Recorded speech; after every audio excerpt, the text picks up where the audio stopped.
Halo Sobat Piat, perkenalkan aku dan rekan-rekanku saat ini sedang menjalani magang di Rumah Inovasi Daur Ulang atau Rindu, Pusat Inovasi Agroteknologi Universitas Gadjah Mada, Yogyakarta. Sobat Piat tentunya sudah tahu ya bahwa masalah sampah telah menjadi masalah di banyak tempat, terutama permasalahan sampah plastik. Mengapa demikian? Karena sampah nomor 2 terbanyak yang dihasilkan di Indonesia adalah sampah plastik. Ayo kita kenali lebih lanjut mengenai jenis-jenis sampah plastik. Berdasarkan sifatnya, plastik dibedakan menjadi 2 golongan, yaitu yang pertama termoplastik.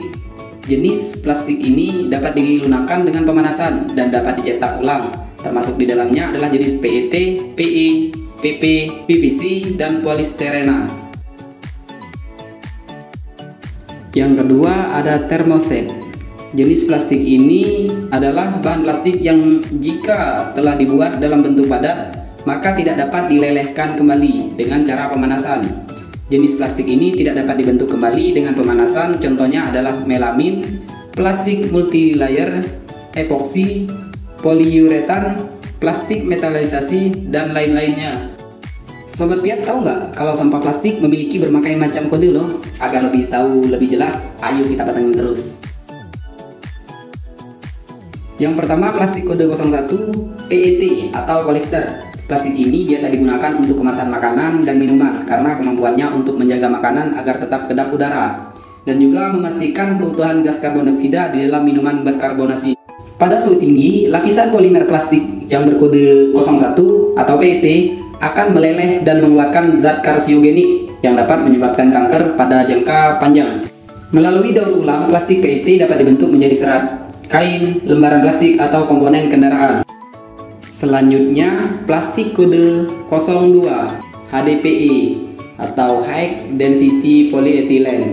Plastik ini berwujud kaku, kuat, keras, dan berwarna buram, lebih tahan terhadap suhu tinggi dan mudah didaur ulang, tahan terhadap bahan kimia dan kelembaban.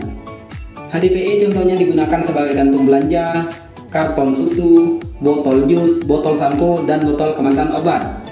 Beberapa studi menunjukkan bahwa jika terekspos oleh sinar UV dalam waktu yang lama, HDPE dapat menghasilkan zat kimia serupa estrogen yang dapat merusak sistem hormon manusia.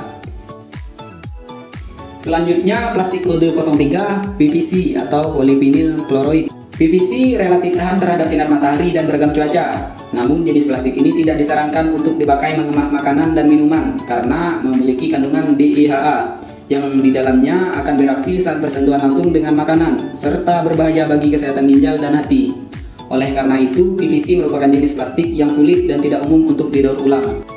Selanjutnya, plastik kode 04 LDPE atau Low Density Polyethylene. Karena memiliki resistensi yang cukup baik terhadap reaksi kimia, maka plastik LDPE tergolong cukup aman untuk membungkus makanan dan minuman. Plastik ini memiliki sifat kuat, tembus cahaya, fleksibel, dan memiliki daya proteksi terhadap uap air. Plastik ini biasa ditemukan pada kantong plastik tipis transparan, kantong belanja atau kantong kresek, plastik pembungkus, atau botol minuman yang dapat diperas. Namun beberapa studi menunjukkan bahwa LDPE bisa merusak sistem hormon manusia. Plastik LDPE masih bisa didaur ulang menjadi tas serta dapat diolah menjadi bahan bakar minyak dengan cara pirolisis. Selanjutnya, plastik kode 05 PP atau polipropilene. Plastik ini memiliki sifat kuat, tahan panas, cukup resisten terhadap kelembaban, minyak, dan bahan kimia, serta berdaya tembus uap yang rendah. Plastik jenis ini dianggap sebagai plastik yang cukup aman untuk digunakan bersama dengan makanan dan minuman. Meskipun memiliki kualitas yang cukup baik, plastik ini tidak mudah untuk didaur ulang dan bisa menimbulkan asma serta gangguan hormon pada manusia. Sampah PP dapat dikonversi menjadi bahan bakar minyak dan dapat diolah kembali menjadi bahan pengganti semen pada pembuatan paving block. Selanjutnya, plastik kode 06 PS atau polistiren. Plastik ini berciri khas kaku, getas, buram, dan sulit untuk didaur ulang. Biasanya ditemukan pada styrofoam.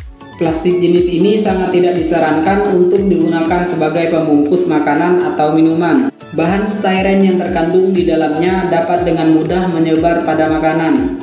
Styren dianggap dapat mengganggu sistem saraf otak, bisa juga berdampak pada genetik, paru-paru, hati, serta sistem kekebalan tubuh. Yang terakhir adalah plastik nomor 7 atau odor. Plastik jenis ini dikhususkan untuk semua plastik yang belum disebutkan tadi, serta plastik-plastik yang berlapis atau dikombinasikan dengan jenis tipe plastik lainnya. Yang pertama itu ada SAN atau Styrene Acrylonitrile, yang bersifat kuat, resisten terhadap reaksi kimia dan suhu, sangat aman untuk mengemas makanan dan minuman. Plastik ini biasa ditemukan pada sikat gigi. Yang kedua ada ABS atau Acrylonitrile Butadiene Styrene, yang plastik ini bersifat kuat serta resisten terhadap reaksi kimia dan suhu. Biasanya plastik ini ditemukan pada koper. Selanjutnya yang ketiga ada PC atau polikarbonat. Plastik jenis ini tidak mudah pecah, ringan dan transparan. Biasanya ditemukan pada galon air dan botol minuman. Plastik PC tidak disarankan penggunaannya untuk mengemas makanan atau minuman tertentu. Plastik ini dapat melepas kandungan BPA yang berbahaya bagi sistem hormon, imunitas, dan reproduksi manusia. Berikut contoh produk-produk daur ulang yang dibuat di Rumah Inovasi Daur Ulang.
Sobat Biak, demikianlah tadi jenis-jenis sampah plastik.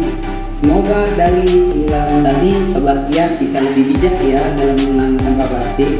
Kontribusi Sobat Biak dalam pengolahan sampah mandiri sangat berarti. Semoga bermanfaat. See you all.